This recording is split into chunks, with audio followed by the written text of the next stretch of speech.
माता पार्वती गधी क्यों बनी?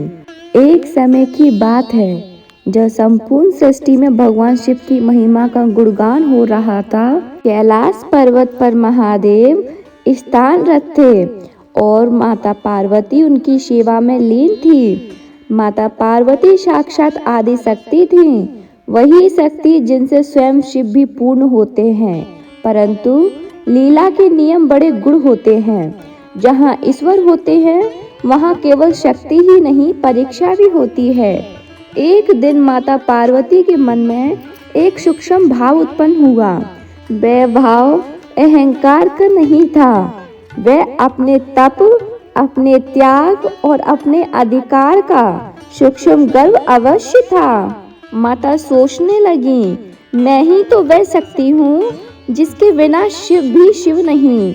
मैंने कठोर तप किया, जन्म जन्मांतर तक की परीक्षा की, तब जाकर शिव को पाया। फिर मेरी परीक्षा क्यों? यही वह क्षण था जहाँ से शिव लीला आरंभ हुई। भगवान शिव ध्यान से उठे और माता पार्वती की ओर देखा।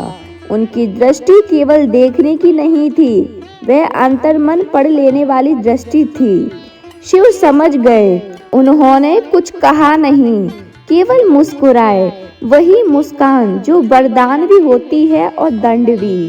कुछ समय बाद शिव ने पार्वती से कहा, देवी, क्या तुम वास्तव में जानती हो कि पूर्ण समर्पण क्या होता है? माता पार्वती ने कहा, स्वामी, मैंने अपना सब कुछ आपको अर्पित कर दिया है। शिव बोले, तप, त्याग और भक्ति जब तक मैंने किया, मैं बंदे रहे, तब तक वह पूर्ण नहीं होते। यह सुनकर माता को लगा कि शिव उनकी तपस्या को कम आंक रहे हैं। यहीं से लीला का दूसरा चरण प्रारंभ हुआ। शिव ने पार्वती को एक श्राप नहीं बल्कि अनुभव का मार्ग दिया। उन्होंने कहा, देवी, तुम्हें एक ऐसा जीवन जीना होगा जहाँ ना कोई सम्मान हो, ना पूजा, ना शक्ति, केवल सेवा और सहनशीलता हो।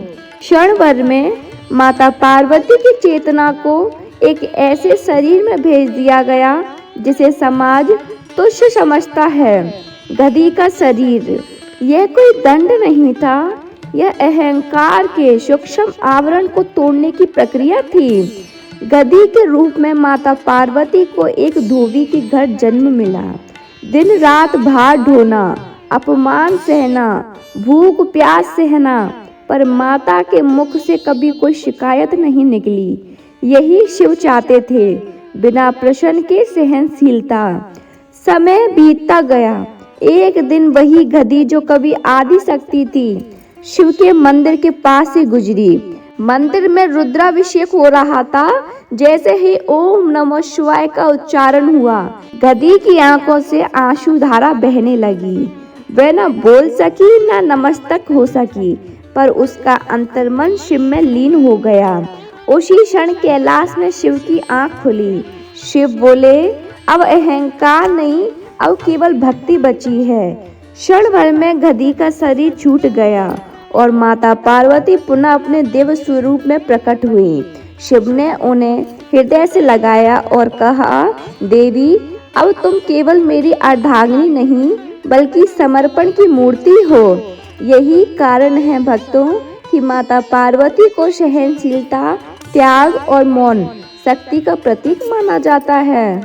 जब माता पार्वती ने गधी का शरीर त्याग कर पुनः अपने दिव्य स्वरूप को प्राप्त किया, तो यह कथा वहीं समाप्त नहीं हुई, क्योंकि शिव की लीला केवल दंड या मुक्ति तक सीमित नहीं होती, वह संपूर्ण सृष्टि को शिक्षा देने के लिए रची जाती है। माता पार्वती के दिव्य रूप में लौटते ही कैलाश पर्वत पर एक अद्भुत प्रकाश फैल गया। देवता, ऋषि और सिद्धगण सब एकत्र हो गए। सभी के मन में एक ही प्रश्न था, जब स्वयं आदि शक्ति को यह लीला करनी पड़ी तो साधारण जीव क्या होगा? तब भगवान शिव ने मौन तोड़ा। उन्होंने कहा, देवताओं, ये कथा पार्वती की नहीं है, यह हर उस आत्मा की कथा है जो भक्ति को अधिकार समझ बैठती है। शिव ने आगे कहा, भक्ति कभी अधिकार नहीं बनती, भक्ति जो विनय है भक्ति जो मौन है, भक्ति जो सैन है। माता पार्वती ने शीश झुकाकर पूछा, स्वामी क्या मेरा तप भी अपूर्ण था? शिव ने उत्तर दिया, तप अपूर्ण नहीं था देवी, परंतु तप में मैं का सूक्ष्म भाव अविशेष था। जहाँ मैं बचा रह जाता है वहाँ शिव को हटना पड़ता है। यह सुनकर माता पार्वती की आंखों से आंसू बहने लगे। वह बोली, स्वामी उस गधी के शरीर में मैंने अपमान सहा, कष्ट सहा, पर एक क्षण के लिए भी आपके नाम से विमुख नहीं हुई। क्या यही भक्ति है? शिव बोले, नहीं देवी, ये भक्ति नहीं, ये पूर्ण समर्पण है। शिव ने तब एक और गुण रहस्य प्रकट किया। उन्होंने बताया कि गधी का शरीर केवल तुच्छता का प्रतीक नहीं है, वह प्रतीक है बोझ उठाने का, बिना बोले सहने का, बिना अपेक्षा सेवा करने का। और यही वह गुण है जो सच्चे भक्त में होने चाहिए। शिव बोले, जब कोई आत्मा हर बोझ को मेरा प्रसाद बना लेती है तभी वह मोक्ष के योग बनती है। ऋषियों ने पूछा, प्रभु लेकिन लोग तो इस कथा को अपमान की तरह देखते हैं। शिव ने उत्तर दिया, जो आंखों से देखता है उसे अपमान दिखता है, जो चेतना से देखता है उसे करुणा और ज्ञान दिखता है।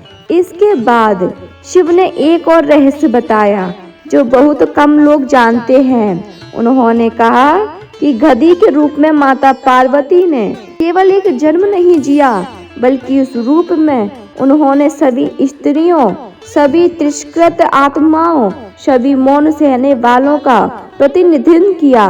शिव बोले, जो स्त्री मौन रहकर सब सहती है, जो सेवक बिना नाम के सेवा करता है, जो भक्त बिना फल की इच्छा करता है, वह सब उसी लीला का अंश है। माता पार्वती तब बोली, स्वामी क्या हर कष्ट पूर्व जन्म के अहंकार का फल है? शिव ने उत्तर दिया, हर कष्ट दंड नहीं होता देवी, कुछ कष्ट आत्मा को विस्तृत करने के लिए होते हैं। फिर शिव ने वह वचन कहा जो इस कथा का सार है। जिस दिन तुम अपने कष्ट को प्रसन्न नहीं बल्कि प्रसाद मान लोगे, उसी दिन शिव तुम्हारे भीतर प्रकट हो जाएंगे। उस दिन के बाद से माता पार्वती को केवल शक्ति नहीं बल्कि करुणा की देवी कहा जाने लगा।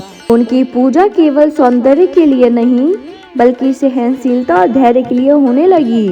यदि जीवन में अपमान आया तो समझो अहंकार की अंतिम परत टूट रही है। यदि बोझ बड़ा है तो समझो आत्मा मजबूत हो रही है। और यदि शिव का नाम कष्ट में भी छूटा नहीं तो समझो मोक्ष दूर नहीं। भक्तों, ये कथा केवल माता पार्वती की नहीं है, ये आपकी है, मेरी है, हर उस आत्मा की है जो पूछती है मैं ही क्यों। हर हर महादेव।